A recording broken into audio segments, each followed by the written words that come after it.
John, thank you, and good morning. And I would note that I was just as enthusiastic when you came to me many years ago about this concept of a Shangri-La Dialogue as I am today. And I think, John, it has developed into a platform, a venue, a bridge, an opportunity to go beyond even what you had envisioned when we first discussed this in 1999 and 2000. So I'm very proud of my early association with your efforts. I want to also recognize and thank the International Institute for Strategic Studies for its continued support of this effort, as well as other efforts across the globe as they convene on a continuous and very relevant way these important opportunities to exchange ideas and have an opportunity to go deeper down into the great challenges and opportunities of our time. I want to thank Prime Minister Lee here in Singapore and Defense Minister Ong for their always warm hospitality, for the government of Singapore, the people of Singapore, for their continued support of this effort, and also Singapore's leadership in this region and beyond. I would also like to recognize a good friend, a former colleague in the United States Senate, Senator Ben Cardin, who is here with us today. Senator Cardin is chairman of the Senate Foreign Relations Subcommittee on East Asia and Pacific Affairs. And Ben, we're glad to have you here, and we appreciate your active participation. Also, I want to acknowledge, John, the United States Ambassador for Singapore, Ambassador Kirk Wager, who is here, and for his efforts and his team's good work in our embassy. Ambassadors are important for the reasons everyone in this room knows, and they do an exceptionally effective job representing the United States. So, Kirk, tell all of your people how much we value their work and how much we appreciate them. A couple of others of particular note, certainly for me, I want to mention here in the front row is the Chairman of the Joint Chiefs of Staff, General Martin Dempsey. Marty, great to have you with us here today. Sitting behind General Dempsey is a familiar face to all of us and all of you here, Admiral Sam Locklear, who is the commander of our Pacific Command, who travels these waters and these ways on a daily basis. And Sam, for what you do and your team, we appreciate it very much. And one other person in particular I want to note is a good friend, longtime friend, former United States Senator, and a predecessor of mine who was a very effective Secretary of Defense, Bill Cohen, who is in the audience. And Bill, always good to have you here, and thank you for what you continue to contribute to world affairs. Last year, I participated in this dialogue during my first visit to the Asia-Pacific as Secretary of Defense. As John noted, as a United States Senator, I had been here many times. I spoke about the United States of America's firm commitment to this region's security and economic prosperity, and to supporting its extraordinary progress through our strategic rebalance.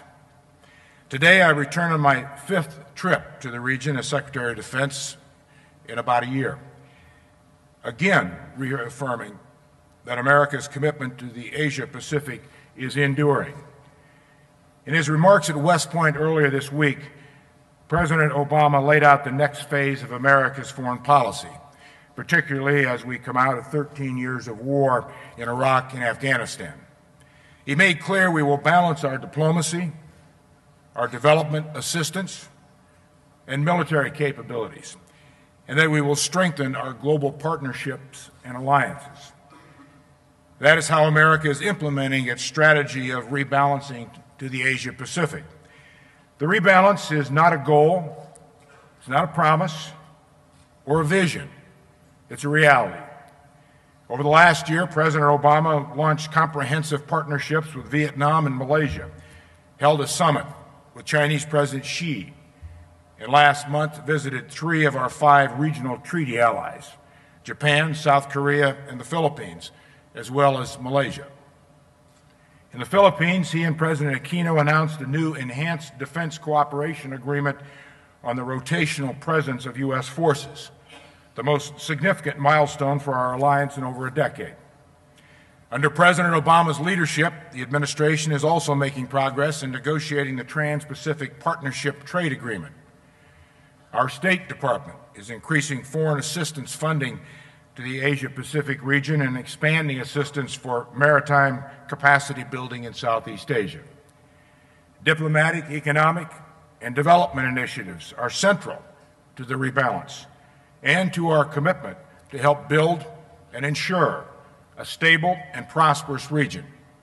But prosperity is inseparable from security, and the Department of Defense will continue to play a critical role in the rebalance, even as we navigate a challenging fiscal landscape at home. A central premise of America's strategy in the Asia-Pacific is our recognition that in the 21st century, no region holds more potential for growth, development, and prosperity than this region.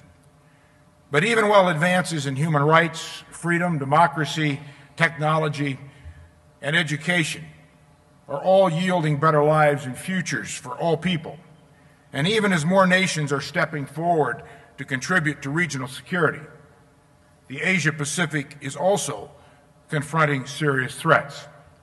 We see ongoing territorial and maritime disputes in the South and East China Seas, North Korea's provocative behavior in its nuclear weapons and missile programs, the long-term challenge of climate change and natural disasters, and the destructive and destabilizing power of cyber attacks. Continued progress throughout the Asia-Pacific is achievable, but hardly inevitable.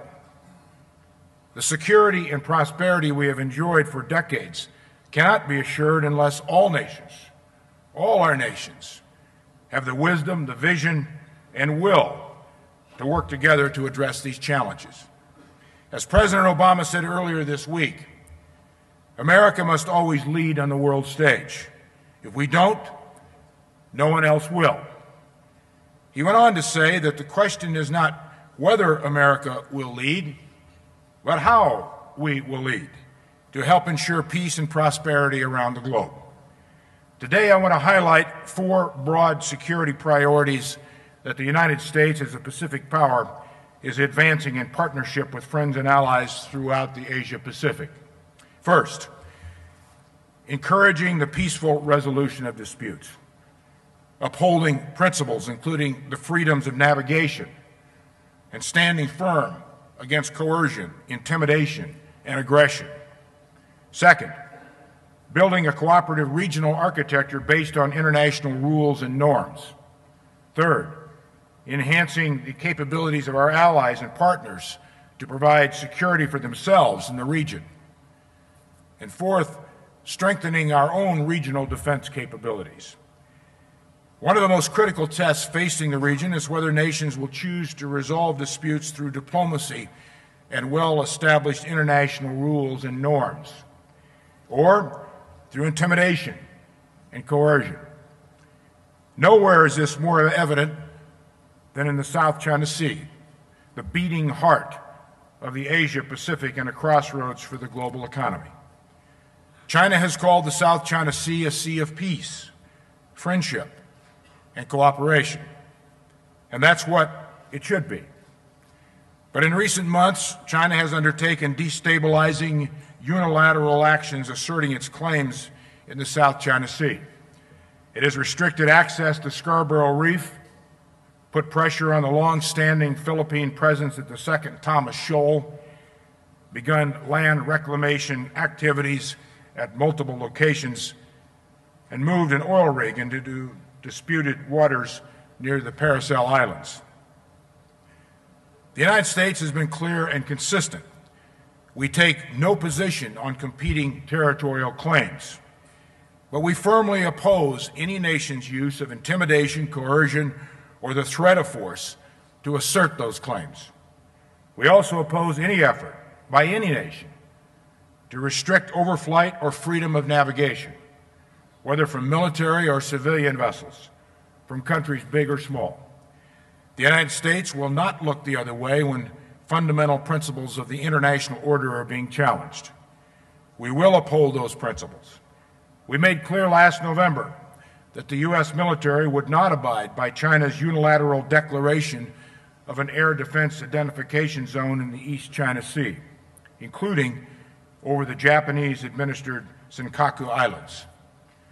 And as President Obama clearly stated in Japan last month, the Senkaku Islands are under the Mutual Defense Treaty with Japan. All nations of the region, including China, have a choice: to unite and recommit to a stable regional order, or to walk away from that commitment and risk the peace and security that has benefited millions of people throughout the Asia-Pacific and billions of people around the world. The United States will support efforts by any nation to lower tensions and peacefully resolve disputes in accordance with international law. We all know that cooperation is possible. Last month, 21 nations signed the Code for Unplanned Encounters at Sea, an important naval safety protocol. ASEAN and China are negotiating a code of conduct for the South China Sea, and the United States encourages its early conclusion. Nations of the region have also agreed to joint energy exploration. This month, the Philippines and Indonesia resolved a long-standing maritime boundary dispute. And this week, Taiwan and the Philippines agreed to sign a new fisheries agreement. China, too, has agreed to third-party dispute resolution in the World Trade Organization, peacefully resolved a maritime boundary dispute with Vietnam in 2000, and signed ASEAN's Treaty of Amity and Cooperation. For all our nations, the choices are clear, and the stakes are high. These stakes are not just about the sovereignty of rocky shoals and island reefs, or even the natural resources that surround them and lie beneath them. They are about sustaining the Asia-Pacific's rules-based order, which has enabled the people of this region to strengthen their security, allowing for progress and prosperity. That is the order of the United States working with our partners and allies. That is the order that has helped underwrite since the end of World War II. And it is the order we will continue to support around the world and here in the Asia-Pacific. This rules-based order requires a strong, cooperative regional security architecture. Over the last year, the United States has worked with Asia-Pacific nations to strengthen regional institutions like ASEAN and the ADMM+, which I attended last year in Brunei. This regional architecture is helping to develop shared solutions to shared challenges, building strong and enduring ASEAN security communities, and ensuring that collective multilateral operations are the norm rather than the exception. To make further progress, our militaries must train, plan, and operate side by side, as we did after Typhoon Haiyan and in the search for Malaysian Airlines Flight 370. Both these tragedies, different as they were, showed that all nations of the region can work together to provide rapid humanitarian assistance and disaster relief. They also demonstrated that the need for facilities and agreements that are ready and in place when disaster strikes, so that relief can flow as soon as it is needed. For these missions, ASEAN members should consider Singapore's offer to use Changi Naval Base as another regional command and control hub. Some 80% of the world's large-scale natural disasters strike in the Pacific. And with climate change threatening even more severe weather, closer cooperation cannot wait. This was one of the topics discussed at the recent U.S.-ASEAN Defense Forum I hosted a couple of months ago in Hawaii, an initiative that I suggested on this platform at this dialogue last year. Over the course of that three-day forum, my discussions with ASEAN defense ministers highlighted a clear and shared interest in building a common understanding of the regional security environment, including more information sharing, greater maritime cooperation, and more joint and combined exercises. A common picture of the region's maritime space could help deter provocative conduct and reduce the risk of accidents and miscalculation. So I'm asking Admiral Sam Locklear, who leads the United States Pacific Command, to host his regional counterparts to discuss concrete ways to establish greater maritime security awareness and coordination. The United States is also reaching out to China. We're reaching out to China because we seek to expand prosperity and security for all nations of this region. As I underscored in Beijing last month during my visit to China, the United States will continue to advance President Obama and President Xi's shared commitment to develop a new model of relations, a model that builds cooperation, manages competition, and avoids rivalry. To help develop this model, we are increasing our military-to-military engagement with China through our joint exercises, exchanges, and other confidence-building measures that can help improve communication and build understanding between our forces. Chairman of the Joint Chiefs, General Dempsey, and I have led this effort, and we will continue to focus on building this new military-to-military model. And I'm glad General Dempsey is here to help us today accomplish more progress in this area. We must also work more closely together to guard against North Korea's destabilizing provocations and its nuclear and ballistic missile programs, which threaten regional stability and China's own interests. The United States is looking to China to play a more active and constructive role in meeting this challenge and achieving the complete, verifiable, and irreversible denuclearization of the Korean Peninsula. The U.S.-China military-to-military dialogue has a long way to go, but I think we've been encouraged by the progress we've made and continue to make. Our dialogue is becoming more direct, more constructive, getting at the real issues and delivering more results. As we expand this dialogue, the United States also supports a sustained and substantive exchange with China on cyber issues. Although China has announced a suspension of the U.S.-China Cyber Working Group, we will continue to raise cyber issues with our Chinese counterparts because dialogue is essential for reducing the risk of miscalculation and escalation in cyberspace. As America strengthens its ties across the Asia-Pacific, we also welcome the region's democratic development. We welcome democratic development because democracies are America's closest friends, and because democracies are much more likely to live with their neighbors in peace. The United States will continue to strongly support our friends who are pursuing democratic development in Myanmar and elsewhere around the region. We will also respond when nations retreat from democracy, as in Thailand. We urge the Royal Thai Armed Forces to release those who have been detained, end restrictions on free expression, and move immediately to restore power to the people of Thailand through free and fair elections. Until that happens, as U.S. law requires, the Department of Defense is suspending and reconsidering U.S. military assistance and engagement with Bangkok.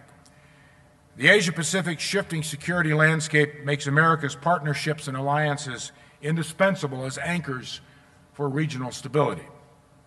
As we work to build a cooperative regional architecture, we are also modernizing our alliances, helping allies and partners develop new and advanced capabilities, and encourage them to work more closely together. In Southeast Asia, that means continuing to help nations build their humanitarian and disaster relief capabilities and upgrade their militaries. One important example is our first ever sale of Apache helicopters to Indonesia, which I announced during my visit to Jakarta last year.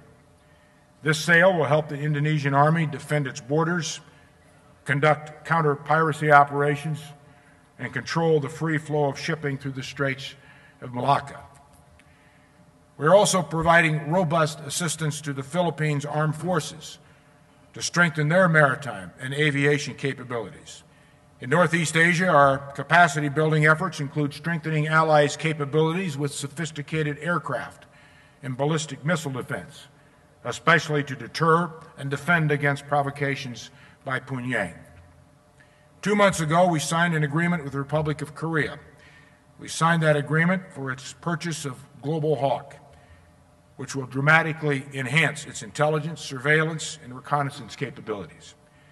South Korea also intends to acquire the F-35 Joint Strike Fighter, which means that America and its most capable allies in this region, including Australia and Japan, will soon be operating the world's most advanced fifth-generation tactical aircraft.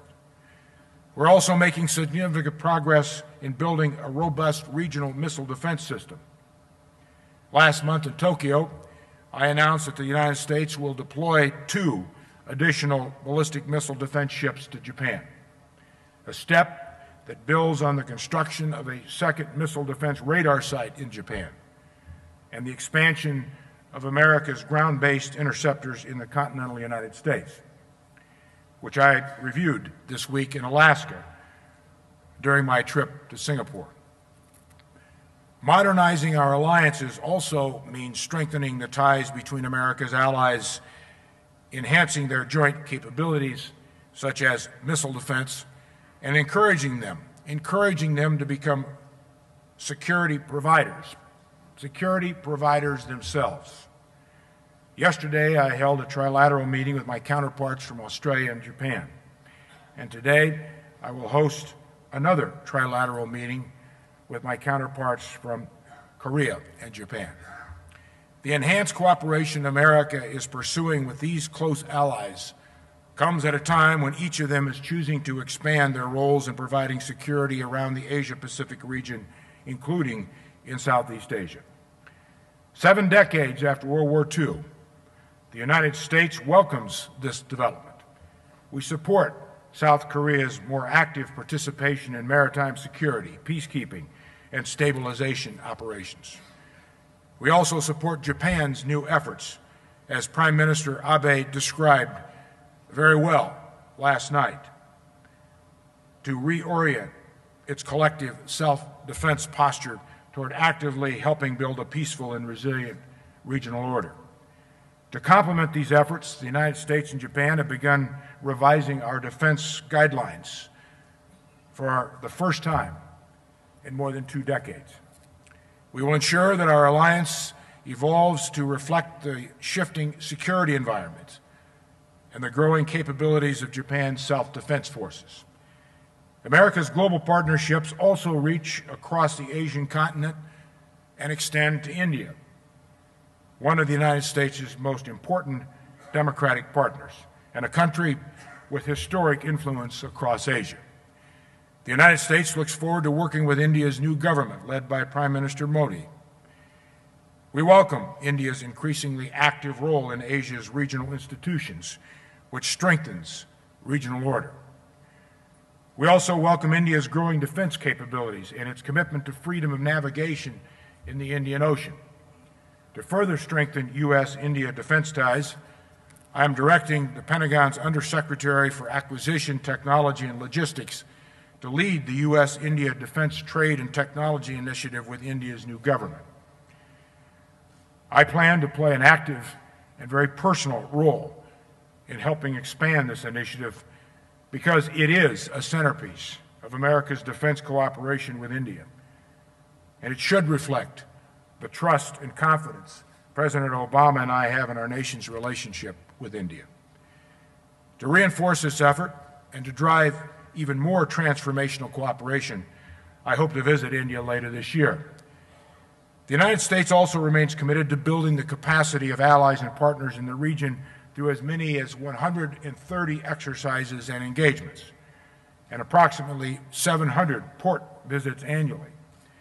And across the Asia-Pacific region, as part of the rebalance, the United States is planning to increase foreign military financing by 35% and military education and training by 40% by 2016.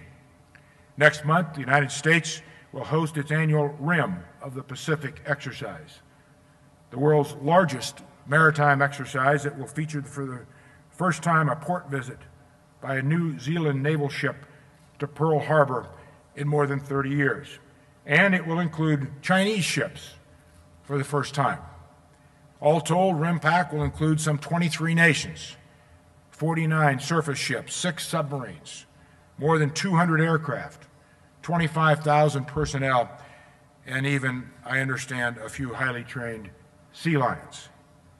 Beyond capacity building efforts, a stable and peaceful regional order depends on a strong American military presence across the Asia-Pacific region, a presence that enables us to partner with our friends and our allies and help deter aggression. We are no strangers to this part of the world. America has been a Pacific power for many years. Our interests lie in these partnerships in this region. Today, America has more peacetime military engagement in the Asia-Pacific than ever before. I want to repeat that. Today, America has more peacetime military engagement in the Asia-Pacific than ever before. And America's strong military presence and our role in underwriting the region's security will endure. Our friends and allies can judge us on nearly 7 decades of commitment and a history of commitment. And that history makes clear America keeps its word. America's treaty alliances remain the backbone of our presence in the Asia-Pacific, and our friends and allies have seen our significant steps in recent years to enhance our posture in Northeast Asia, to expand our partnerships in Southeast Asia, and to ensure our forces can operate effectively regardless of other nations' capabilities. Consider that just 3 years ago, the strength of our alliance with Japan was being overshadowed by disagreements over the future of the U.S. presence in Okinawa. Today, we have a fully agreed force realignment roadmap, and we achieved a major breakthrough last December with the approval of the permit to build the Futenma replacement facility. We've also deployed our most advanced capabilities to Japan, including 2 Global Hawks at Misawa, F-22 fighter aircraft at Kadena, and MV-22 Ospreys on Okinawa. Meanwhile, we are enhancing our posture in the Korean Peninsula and sustaining the readiness of our forces. To reflect the dynamic security environment, including the evolving North Korean nuclear and missile threat, the U.S. and South Korea decided we can reconsider the current timeline for the transition of wartime operational control to a Seoul-led defense in 2015. We've enhanced the U.S. Army's force posture and deployed even more advanced intelligence, surveillance, and reconnaissance capabilities. And we recently reached a new special measures agreement that codifies our shared resource commitment to defending the peninsula. Further south, we've strengthened our partnership and alliance with Australia. 3 years ago, we had no forces operating in Australia. Today, we have more than 1,000 Marines rotationally deployed in Darwin. With Australian troops, these Marines will conduct training and exercises throughout the region. In the coming years, the United States will increase its advanced capabilities that are forward stationed and forward deployed in the entire region, particularly as we draw down our forces in Afghanistan. And we will ensure that we sustain our freedom of action in the face of disruptive new military technologies. Next year, the Navy will introduce the Joint High-Speed Vessel in the Pacific and an additional submarine forward stationed in Guam. As many as 4 littoral combat ships will be deployed here by 2017. By 2018, the Navy's advanced multi-mission Zumwalt-class destroyer will begin operating out of the Pacific. And by 2020, as we achieve our target of operating 60% of both our Navy and Air Force fleets out of the Pacific, we will also be flying the Hawkeye early warning and unmanned Triton ISR aircraft in the region. Because U.S. force posture in Asia is a priority for DoD, I am directing our Deputy Secretary of Defense to oversee the implementation of our ongoing enhancements to America's military presence in this region, and with particular emphasis on our posture in Japan, Korea, and Guam. The Deputy Secretary will also continuously review the posture of our forces to ensure they remain prepared for all contingencies. Finally, to ensure that the rebalance is fully implemented, both President Obama and I remain committed to ensuring that any reductions in U.S. defense spending do not come at the expense of America's commitments to the Asia-Pacific. Here and around the world, a peaceful, prosperous, and durable order will not sustain itself. The nations of the Asia-Pacific must come together to accomplish this. We must support the peaceful resolution of disputes and oppose intimidation and coercion no matter where they are. We must build a cooperative regional security architecture that builds trust and confidence. And we must continue to develop, share, and maintain advanced military capabilities that can adapt to rapidly growing challenges. From Europe to Asia, America has led this effort for nearly 7 decades, and we are committed to maintaining our leadership in the 21st century. Later this morning, I will meet with Vietnamese General Ton. General Ton joined the Vietnamese Army in 1967. The same year, I joined the United States Army and arrived in Vietnam. Today, General Ton and I will meet as America's Secretary of Defense and Vietnam's Minister of Defense, working to strengthen our nation's emerging defense ties. History is full of irony, which is why America must lead and will continue to lead with humility. But America must lead, and our leadership must always reflect an enduring truth. As United States Secretary of State, Secretary of Defense, and General George Marshall once said, "The strength of a nation does not depend alone on its armies, ships, and planes, but is also measured by the strength of its friends and its allies." Very wise words from General Marshall.